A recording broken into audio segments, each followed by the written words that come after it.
They rolled him up in a carpet. Right in the middle of London, just streets away from Leicester Square, there is a secret adult industry that most people don't even know exists. It's not on Google Maps. There are no neon signs, and unless you know exactly what you're looking for, you'd walk right past. They're not cheating, they're not having an affair. They're just having something that they don't have when they're at home. We set ourselves a mission. 1, find the secret entrances. 2, expose how it's all still legal. And 3, speak to someone on the inside. But most importantly, try to avoid getting chased off by a pimp. And what we found was not what we expected. What did it smell of in there? Smell of sex. It smelled very much of sex. There's a reason Soho is legendary. For 2 centuries, it was London's capital of chaos. Brothels, backstreet theatres, scammers and crooked cops, you name it. It was everything the city didn't want to talk about, squeezed into a few neon-lit streets. Most of it is gone now, but not all of it. If you know where to look, you can still find it. The doors, the rituals, the secret system still just about running. So let's go and find it. This is a walk-up. It's one of the oldest and most discreet parts of Soho's old sex scene. From the street, all you see is a staircase going upwards and a sign on the door which just says models. You just walk up the stairs, the maid will greet you, you will agree on a price, or you'll be told the price, do what you have to do, and that's it. There's one round the corner here. So there's no booking, there's no online listing, you just ring the bell and see what happens. It's crazy how busy this street is, how many tourists walking past, and you know what's going on upstairs.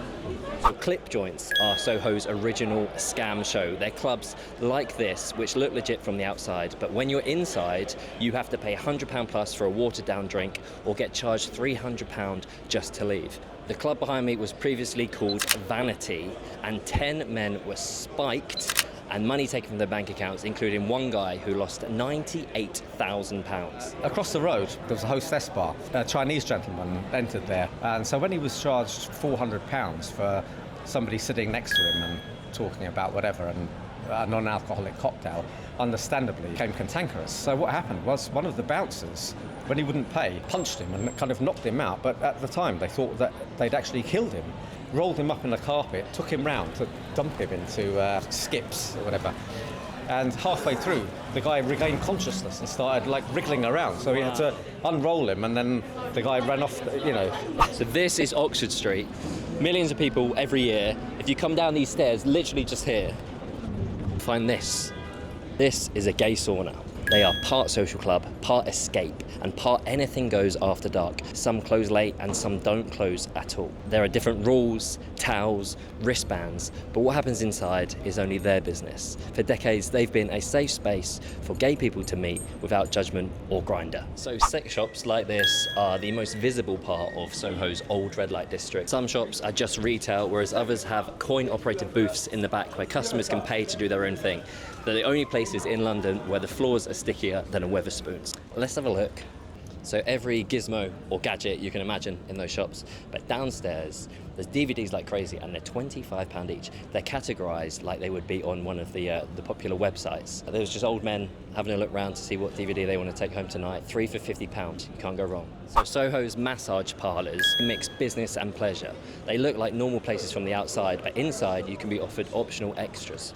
How do they work here? I wouldn't like to comment on because they're still currently operating as a business, so it's not for me to say. You go in, you pay for a massage, somewhere between £60 to £80. Then midway through or at the end, you ask if you want any extras. You go in with a stiff neck and end up with a stiff bill. So everything I just showed you, from walk-ups to clip joints, are still operating in the UK in broad daylight. But how? Well, in the UK, prostitution is legal. It's everything around it that gets a bit messy. Here are the rules, right? So it's legal to sell services as an individual, but it's illegal to run a brothel, to solicit on the street, that means advertise for services. It's illegal to pimp, manage or advertise others. So that's why walk-ups only have one worker per flat. As soon as there is a second, it becomes a brothel. That's also why there's just a note in the door saying models, because they do anything more, it's advertising and that's soliciting. It's a system that works because everyone agrees just to not look too closely. Cool. Let's go find an escort. We've explored this hidden world from the outside. Now let's speak to somebody inside it. My goal was to speak to somebody living inside of the escort industry, but I didn't realise how difficult it would be. It's literally just an interview, no extras like that at all.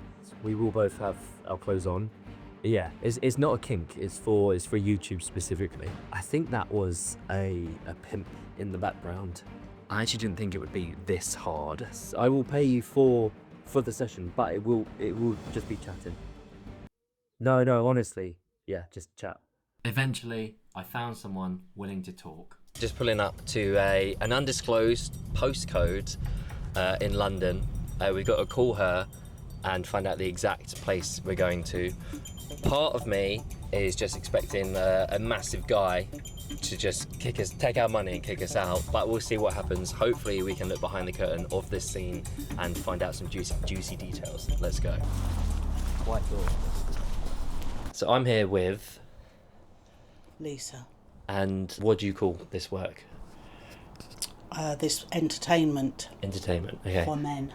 Entertainment for men. And how did you get into it initially? I had a friend who was in this, and we spoke about it, and I became an independent escort. You like doing this, you enjoy it. Love it. What is your favourite part? I've got a lot of guys who are now my friends, fun, and you can lose yourself for 30 minutes, an hour, no boundaries, no agenda. You can be who you want to be, and you're never judged. What I found fascinating about you is, looking on, there's a lot of people who are very, they hide their faces and stuff like that, whereas you sort of actively encourage filming everything. Why did you make that decision? Because a long time ago I had the viral film. I made a film with a client. He was a West Ham fan, and he decided to say that I was John Terry's mum, and he decided to put it on his Twitter feed and look at what John Terry's mum is doing now. John Terry, your mum's a bros.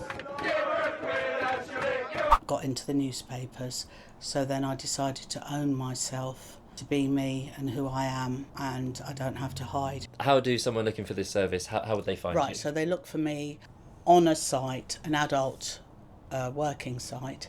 They search for what they're looking for.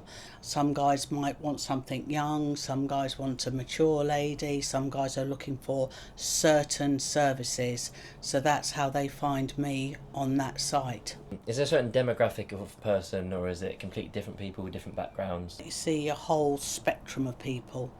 So you will see people who are directors of companies, you will see people who are barristers, you will see people who have got mental health problems, you will see the whole spectrum. And is there many married men?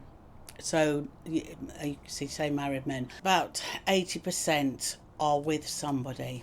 And why do you think they come to you when they're with Because they someone get else? something different. And it's important to have something different. There's absolutely nothing wrong with that. They're not cheating. They're not having an affair. They're just having something that they don't have when they're at home. And men need stimulation, and that's why this has lasted so many years. What are your rules, first of all? As in, I don't have rules really. What do you mean? What services do I provide? Yeah. But right. No, I don't know. Right, just hold that there. Yeah, but do you really do the services? But but you must know. Yeah. So it's on. So you want to know exactly what I do? Would you rather not divulge that? Well, I don't know, because some people I don't know. I mean, I'm cool with it. I mean, right, so you want to know what I do? My exact menu. Yeah, let's go for it. Right, okay. Only if you're comfortable. No, yeah. But it's just like, I'll tell you what I do. So I do French kissing, reverse. I do deep. You can film it on your mobile. Everything that I offer is included. Wow. Have you ever had anyone famous? Yeah, but I'm not going to say. Any line of work or anything? Television, but I'm not going to say.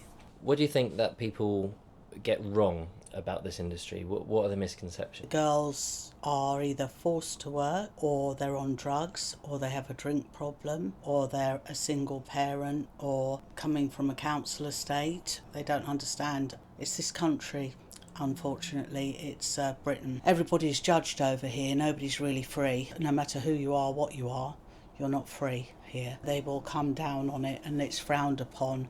Whereas if, as I say, you can be an escort on the streets of Barcelona, they're not frowned upon. A lot of them are not hidden away. They have a national insurance, they can pay tax the correct way, other than us hiding it and having a contract cleaning company, but actually that's not what I do. What would you say to someone who is just starting out or wants to get into the industry? To choose exactly what they want to do. Don't do anything that they don't want to do just for the sake of money. Just do what you really want to do, and then you'll always be happy. So London didn't lose its red light district, it just made it harder to see. Like everything else in life, it's moved onto your phone instead. If you found this video interesting, check out the town overrun by secret cults, and please do like and subscribe, and I'll see you for the next adventure. Well,